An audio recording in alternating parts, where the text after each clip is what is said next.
여러분 미우라 아야코란 이름을 들어보셨는지요?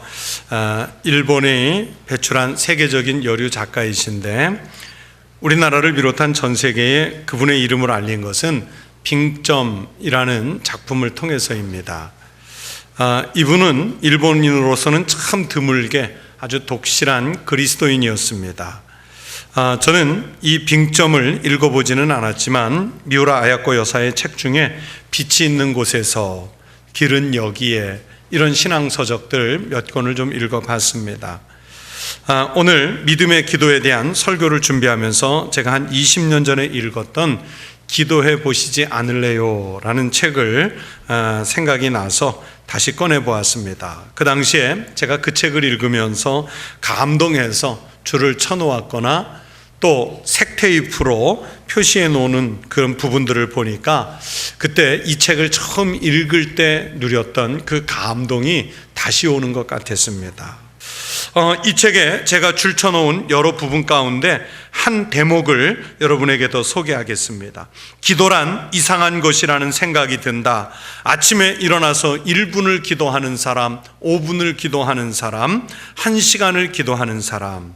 시간은 개개인이 다르지만 기도하는 시간이 많은 사람일수록 기도 시간을 더욱 늘려간다. 하루도 빠지는 날이 없다. 반대로 기도하는 시간이 적은 사람일수록 날마다의 기도를 점차 그만두게 되고 사흘에 한 번, 열흘에 한 번 등으로 계속 멀어지다가 끝내는 기도를 중단해 버리고 만다. 그리고 역사상 신앙의 위인들을 보아도 큰 일을 한 사람일수록 날마다 오랜 시간에 걸쳐 기도하고 있다. 이런 사람일수록 예외 없이 바쁜 사람들이다. 그러나 기도가 적은 사람일수록 이상하게도 한가하게 살아간다. 여러분, 한가해서 기도하는 게 아니에요. 하나님의 은혜를 아는 사람은 바쁜 중에 기도합니다. 여러분, 이분의 글처럼 기도는 시간적인 여유가 있어서 하는 게 아닙니다. 환경이 기도할 만한 여건이 되었기 때문에 할 수 있는 일도 아닙니다. 여러분, 믿음의 사람들이라면 당연히, 너무나도 당연히 하나님 앞에 나와서 기도합니다. 그것이 하나님과 가까워지고 있다는 증거이고요, 그것이 내게 놓인 환경이나 상황, 위기 등을 극복할 수 있는 힘이 있다는 것을 믿기 때문입니다. 그리스도인으로서 하나님의 뜻을 구하는 가장 적합한 일이 기도라는 것을 알기 때문에 아버지 앞에 와서 기도를 합니다. 하나님의 사람들은 기도 없이 살 수 없습니다.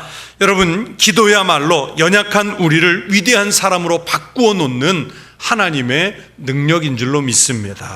그런데 사실은 신앙생활을 하면서 정말 힘든 것이 기도입니다.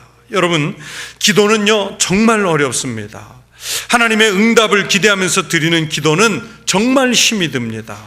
여러분, 예수님의 기도를 생각해 보세요. 예수님께서 하나님의 뜻에 맞는 기도를 드리려니까 얼마나 힘이 들었든지 땀이 핏방울이 되도록 기도하셔야 했습니다. 여러분, 몇 시간 찬양하고 몇 시간 성경 읽고 몇 시간 동안 성경 공부 강의는 들을 수 있는데 하루 중에 30분의 시간을 내서 기도하는 일, 여러분 결코 쉬운 일 아닙니다.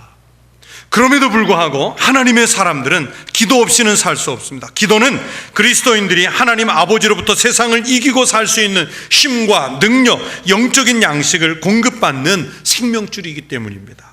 그래서 기도가 무너지면 영적 건강 상태가 나빠집니다. 여러분, 기도가 없으면 그리스도인의 힘이 없어집니다. 그래서 사탄은 할 수만 있으면 우리 성도들로 하여금, 그리스도인들로 하여금 기도하지 못하게 하려고, 하나님의 능력을 받지 못하게 하려고 자꾸만 기도하지 말라고 우리를 유혹하고 우리가 기도하려고 하면 방해를 합니다. 성도 여러분, 가진 악조건 속에서도 기도하기를 먼저 하시기 바랍니다. 일어나면 기도하시고, 잠들기 전 기도하시고, 병들었을 때 기도하시고, 망했을 때 기도하고, 죽고 싶을 때 기도하고, 힘 빠졌을 때 기도하고, 마음속에 분노가 일어날 때 기도하고, 내 인간 관계가 깨질 때 그때 기도하십시오. 오늘 본문을 보세요. 너희 중에 고난당하는 자가 있느냐? 그는 기도할 것이요. 또 이어서 말씀합니다. 너희 중에 병든 자가 있느냐? 그는 교회의 장로들을 청할 것이요 그들은 주의 이름으로 기름을 바르며 그를 위하여 기도할지니라. 여러분, 고난 중에 있을 때, 또 그 몸이 병들었을 때 기도하라고 하십니다. 그런데 무작정 하는 기도가 아닙니다. 오늘 성경은 믿음의 기도여야 한다고 말씀합니다. 여러분, 그 믿음의 기도가 능력을 발휘하게 합니다. 믿음의 기도여야 병든 자를 구원하고 죄를 범하였을지라도 그 기도의 힘으로 인해서 구원을, 용서를 받을 수 있다고 말씀합니다. 그러면서 엘리야 선지자를 예로 듭니다. 여러분, 엘리야 선지자는 특별했던 사람이 아니라 오늘 성경이 말씀하지요, 우리와 성정이 같은 사람.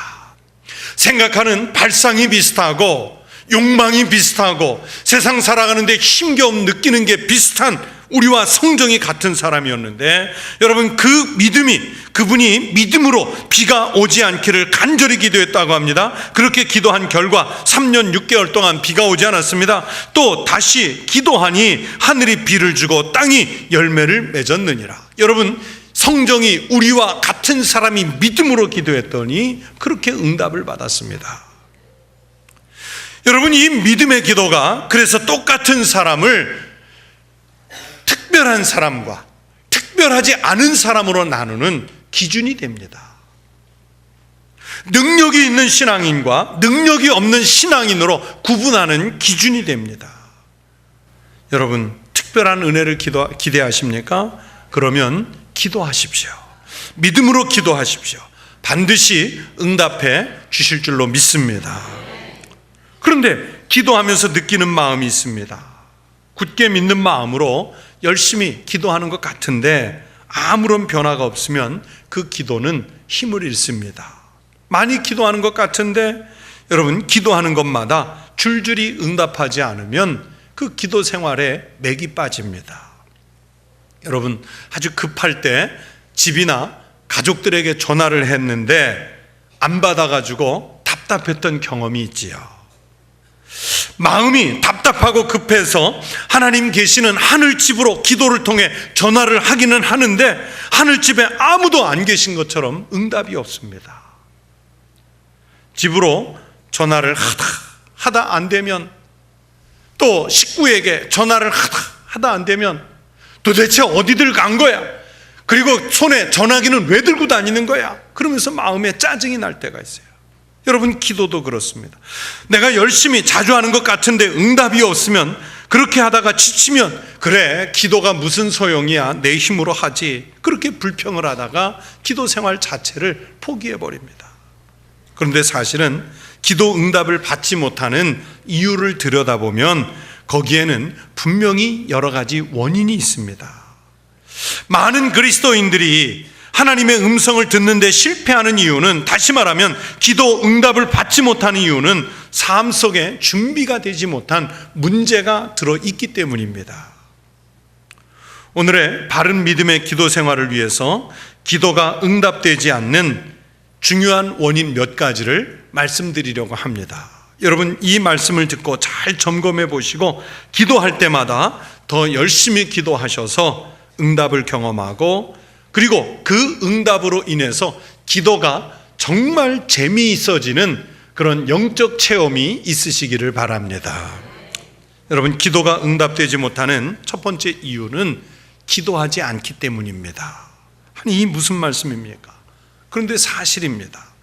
여러분, 기도를 한다고는 하는데 정작 살펴보면, 상세히 살펴보면 기도하지 않기 때문에 응답이 없습니다. 야고보서 4장 2절에서 너희가 얻지 못함은 구하지 아니하기 때문이요라고 성경에서 분명히 말씀하십니다. 여러분, 냉정하게 그리고 솔직하게 내 기도 생활을 점검해 보십시오. 내게 무슨 문제가 생겼습니다. 이 일로 하나님 앞에 기도해야 한다는 것을 금방 알게 됩니다. 그래서 기도 제목도 적어 놓습니다. 목사님이나 내 주변에 기도하는 사람들에게 기도해 달라고 중보 기도도 부탁을 해 놓았습니다. 다른 사람들은 어떻게 이 어려운 문제를 해결했는지 물어도 보고, 또 관련된 책을 구해서 읽기도 합니다.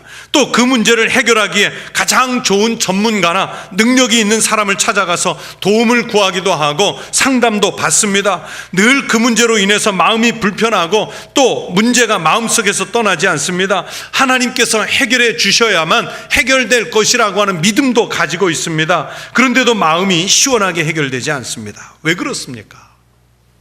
정작 제일 중요한 문제인 내가 기도할 일을 하지 않기 때문입니다.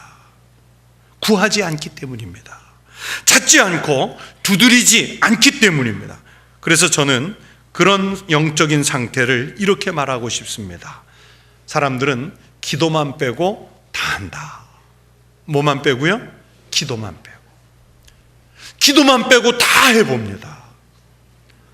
여러분, 여러분의 문제에 대해서 정말 갈급하게 시간을 정해서 오랫동안 기도해 보셨습니까? 기도는 여러분 다른 것으로 대체되지 않습니다. 우리는 일단 다른 방법으로 할 것 다 해보고 안 되면 그때 가서야 기도하는 버릇이 있습니다. 말씀을 준비하는데 이런 찬양이 생각났어요. 기도할 수 있는데 왜 걱정하십니까?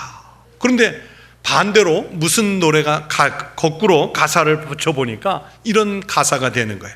걱정할 수 있는데 왜 기도하십니까? 기도 안 하는 사람들은요, 자기가 걱정하지 기도 안 해요. 이게 우리들의 모습입니다.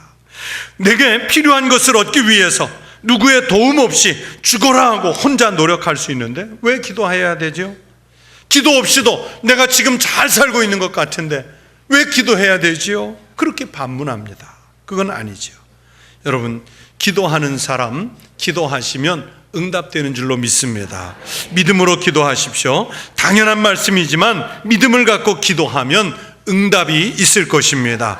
내가 또 너희에게 이르노니 구하라 그러면 너희에게 주실 것이요 찾으라 그러면 찾아낼 것이요 문을 두드리라 그러면 너희에게 열릴 것이니 구하는 이마다 받을 것이요 찾는 이가 찾아낼 것이요 두드리는 이에게는 열릴 것이니라. 여러분, 기도 응답의 첫 걸음은 구하고 찾고 두드리는 것입니다. 기도하는 일입니다. 믿음으로 기도하셔서 반드시 응답을 받는 그 복이 여러분에게 있으시기를 축원합니다. 또 두 번째, 기도 응답을 받으려면 부지런히 그리고 규칙적으로 끈기 있게 응답이 있을 때까지 기도를 드려야 합니다. 자, 여러분이 보통 드리는 기도 제목 몇 가지를 제가 말씀드려 보겠습니다. 작은 기도 제목들입니다. 배우자를 위해서, 부모와 자녀들을 위해서 기도합니다. 꼭 내가 전도하고 싶은 전도 대상자를 위해서 기도를 드립니다. 하나님의 능력으로 우리 교회가 큰 부흥을 이루었으면 해서 교회를 위해서 기도합니다. 또 내가 직분을 받았으면 하나님의 종으로 쓰임받을 수 있도록 하나님께 기도를 합니다. 여러분, 이런 작지만 이런 기도 제목을 놓고 얼마 동안 기도하셨습니까?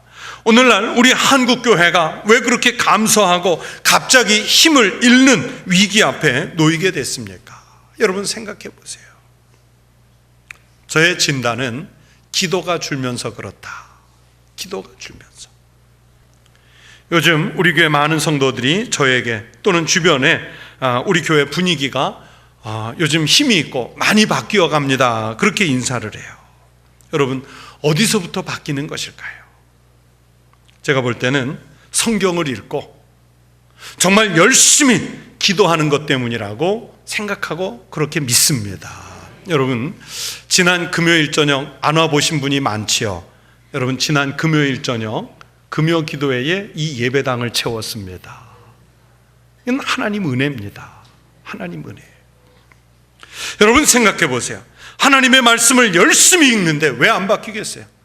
여러분, 열심히 그렇게 기도하는데 왜 안 바뀌겠습니까? 이제 비전을 품고 기도하면 하나님은 우리 교회를 다시 쓰시는 은혜와 복을 주실 줄로 믿습니다.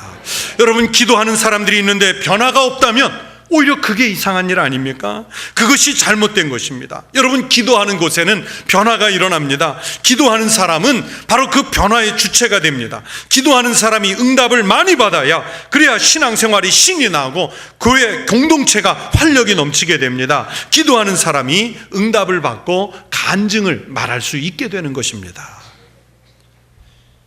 여러분, 기도하실 때 어떤 그릇을 가지고 나가십니까? 하나님은 우리가 가져온 믿음의 분량만큼, 그 믿음의 크기만큼 응답해 주실 줄로 믿습니다. 겨우 간장 종지 하나만한 그 그릇이면 하나님은 거기에도 채워주세요. 양동이를 들고 오셨으면 그것을 채워서 보내시는 것입니다. 그런데 만약에 우리 성도들이 5톤짜리 컨테이너 박스같이 큰 것 들고 오셔도 그 믿음의 분량만큼 하나님은 채워주시는 줄로 믿습니다. 그래서 성경이 말씀하잖아요. 내 입을 크게 열라 내가 채우리라. 사람이 채우는 것이 아니라 우리의 믿음을 벌리는 만큼, 우리의 입을 벌리는 만큼, 우리의 마음을 여는 만큼 하나님은 채워주시는 줄로 믿습니다. 여러분, 그렇게 채워주실 것을 믿고 기도하십시오. 한 번만 하고 마는 기도가 아니라 끈질기게 부지런히 열심히 기도하십시오. 채워주실 줄로 믿습니다. 또 세 번째는 우리의 기도 응답이 없는 이유 중에 하나가 회개 기도가 없으면 응답이 없습니다. 내 심령 속에 고백하지 못한 죄가 있으면 하나님 아버지와 나와의 대화가, 기도가 잘 되지 않아요. 이사야서 59장 2절에서 말씀합니다. 오직 너희 죄악이 너희와 너희 하나님 사이를 갈라놓았고 너희 죄가 그의 얼굴을 가리어서 너희에게서 듣지 않으시게 함이니라. 우리 죄악이 있으면 하나님과 우리 사이가 가리되는 거예요. 우리의 죄가 있으면 하나님께서 얼굴을 가리시고 우리의 말을 들이쓰지를 않아요. 여러분, 집에서 세면대나 욕조에 물이 잘 안 빠질 때가 있잖아요. 그러면 답답하죠. 이게 뭐가 고장난 것은 아닌가 그렇게 생각할 때가 많습니다. 그러나 사실은 고장난 게 아니라 잘 살펴보면 겨우 머리카락 몇 개, 아주 잡다한 오물, 눈에 잘 안 띄는 거 몇 가닥, 그거 들어있어도 물이 잘 안 빠지잖아요. 그래서 핀셋을 이용해서 그거 제거해주면 또 물이 시원하게 쭉 빠져나갑니다. 자동차의 배기통인 이 머플러라고 그러죠. 이 배기통이 막히면 차의 성능이 갑자기 떨어집니다. 자동차 연료를 사용하고 난 후에 그 연소된 찌꺼기를 잘 배출해야 되는데 그게 제대로 배출되지 않고 오물로서 그 배기통을 막아버리면 차가 힘을 잃습니다. 마찬가지입니다. 여러분, 작은 죄라도 여러분의 마음속에 들어가면 그것이 하나님 앞에 기도하는 기도를 막습니다. 그리스도인으로서의 우리의 삶의 능력이 충분히 발휘되지 못합니다. 하나님은 우리가 철저하게 신앙적으로나 인격적으로 정결함을 유지하기를 원하십니다. 성경 미가서 6장 8절에서 말씀합니다. 사람아, 주께서 선한 것이 무엇임을 내게 보이셨나니 여호와께서 내게 구하시는 것은 오직 정의를 행하며 인자를 사랑하며 겸손하게 내 하나님과 함께 행하는 것이 아니냐. 여러분 보세요. 하나님이 원하시는 것은 선한 것, 오직이라고 말씀하지요. 다른 것 없습니다. 정의를 사랑하고 사람을 사랑하고 하나님 앞에서 겸손해지는 것은 이건 하나님이 원하시는 거예요. 여러분, 그것이 하나님과 함께 사는 인생입니다. 한 번 더 생각해 보세요. 그렇게 하나님이 원하시는 행동하기는 싫어하면서 기도만 응답되기를 바란다면 여러분, 이것은 하나님 앞에서 너무 염치 없는 거지요. 자식이 부모가 시키는 말은 하나도 안 듣고 해달라는 요구 조건만 있으면 해주고 싶겠습니까? 지금 여러분의 마음속에서 죄를 고백하는 기도가 아니라면 여러분, 기도하느라고 시간과 힘을 쓰는 낭비를 하지 마십시오. 먼저 주님의 용서를 구하는 성도가 되시기를 바랍니다. 그러면 여러분이 주님께 마음을 쏟아놓을 때 하나님께서 그 기도를 들어주실 줄로 믿습니다. 끝으로 네 번째, 해결되지 않은 갈등이 있으면 여러분, 기도 응답이 없습니다. 마태복음 5장 23절 24절에서 성경이 말씀합니다. 그러므로 예물을 제단에 드리려다가 거기서 내 형제에게 원망 들을 만한 일이 있는 것이 생각나거든 예물을 제단 앞에 두고 먼저 가서 형제와 화목하고 그 후에 와서 예물을 드리라. 예배가 되었든지 기도가 되었든지 먼저 할 일은 나와 갈등하는 사람과 그 갈등을 풀고 화해를 하는 것입니다. 여러분, 특별히 부부관계도 그렇습니다. 여러분, 부부 사이가 나쁘면요, 부부관계가 막히면 그것도 기도응답이 잘 안 돼요. 여러분, 이건 제 얘기가 아니라 하나님 말씀입니다. 여러분, 우리 하나님은 성경에 참 별걸 다 말씀해 놓으셨어요. 베드로전서 3장 7절 말씀입니다. 남편들아, 이와 같이 지식을 따라 너희 아내와 동거하고 그를 더 연약한 그릇이요 또 생명의 은혜를 함께 이어받을 자로 알아 귀히 여기라. 이는 너희 기도가 막히지 아니하게 하려 함이라. 기도가 잘 안 되면 남편 미워했는지 부인 소홀히 여겼는지 한번 점검해 봐야 돼요. 부부 사이가 나빠도 기도 응답이 안 된대잖아요. 하나님은 가정에서 평화를 만드는 사람들의 기도를 먼저 들어주시는 줄로 믿습니다. 교회 안에서도 마찬가지입니다. 화목을 만드는 사람들의 기도를 먼저 응답해 주십니다. 여러분, 마음에 불편함으로 남는 사람들이 있습니까? 그를 용서하고 받아들이십시오. 하나님이 우리를 용서하셨기 때문에 우리도 다른 사람을 용서해야 합니다. 우리가 가족, 직장 사람들, 이웃 사람, 친구들과 계속해서 그 갈등이 풀리지 않으면 기도를 해도요, 응답받기가 어렵습니다. 요한일서 2장 9절에서 말씀합니다. 빛 가운데 있다 하면서 그 형제를 미워하는 자는 지금까지 어두움에 있는 자요. 나와 다른 사이를 갈라놓은 갈등이나 그 죄를 해결하려고 하십시오. 그러면 하나님께서 화해시키는 사람에게 기도 응답을 주실 줄로 믿습니다. 물론 그렇다고 항상 관계가 회복되고 새로워지는 것은 아닙니다. 내가 아무리 노력을 해도 상대방이 안 받아들이는 경우도 많기 때문이죠. 그러나 그래도 포기하지 말고 내가 계속해서 화해의 사람으로 살아가야 합니다. 로마서 12장 18절 성경 말씀을 직역하면 이렇습니다. 여러분 쪽에서 할 수 있는 대로 모든 사람과 더불어 화평하게 지내십시오. 누구 쪽에서? 여러분 쪽에서. 여러분, 여기에서 말씀하는 여러분 쪽에서, 이건 누구를 말하는 거겠습니까? 내 쪽에서. 상대방이 받아들이지 않아도, 여전히 갈등이 풀리지 않아도 내 쪽에서 먼저 화평을 만드는 겁니다. 진실하게 감추는 것 없이 사랑으로 애를 써보십시오. 해결될 것입니다. 여러분이 정말로 정성을 다해서 그 갈등을 해결하려고 한다면 하나님께서 아시고 여러분의 기도가 막히지 않게 해 주실 줄로 믿습니다. 여러분, 성경이 말씀하지요. 고난을 당하면 기도할 일입니다. 좋은 일은 감사 기도할 일입니다. 주변에 병든 사람이 있습니까? 그러면 시물 앞에서 기도할 일입니다. 죄를 지었습니까? 그러면 도망갈 일이 아니라 빨리 주님께 나와서 회개 기도할 일입니다. 교회가 어려움에 놓였습니까? 그러면 성도들이 와서 기도하면 해결이 됩니다. 여러분, 나라가 어렵습니까? 그러면 그것은 기도하는 사람, 해야 할 사람들이 기도를 쉬기 때문입니다. 하나님의 백성들이 예배당에 나와 무릎 꿇고 기도하면 나라의 어려움도 기도하는 사람들로 인해서 여러분, 그 문제가, 어려움이 해소될 줄로 믿습니다. 의인의 간구는 역사하는 힘이 큼이니라. 여러분의 기도가 바로 의인의 간구이기를 축원합니다. 여러분의 기도로 가정이 살고 교회가 살고 나라가 사는 축복이 있기를 축원합니다. 여러분, 믿음의 분량을 하나님 앞에 열어놓고 하나님 앞에 무릎 꿇고 하나님께서 응답하실 그날까지 힘써 기도하시는 성도들이 되시기를 바랍니다. 우리가 기도하는 만큼 하나님께서 들으시고 그 응답으로 채워 주실 줄로 믿습니다. 그 응답의 축복이 함께 하시기를, 우리 교회 함께 하시기를 주의 이름으로 축원합니다.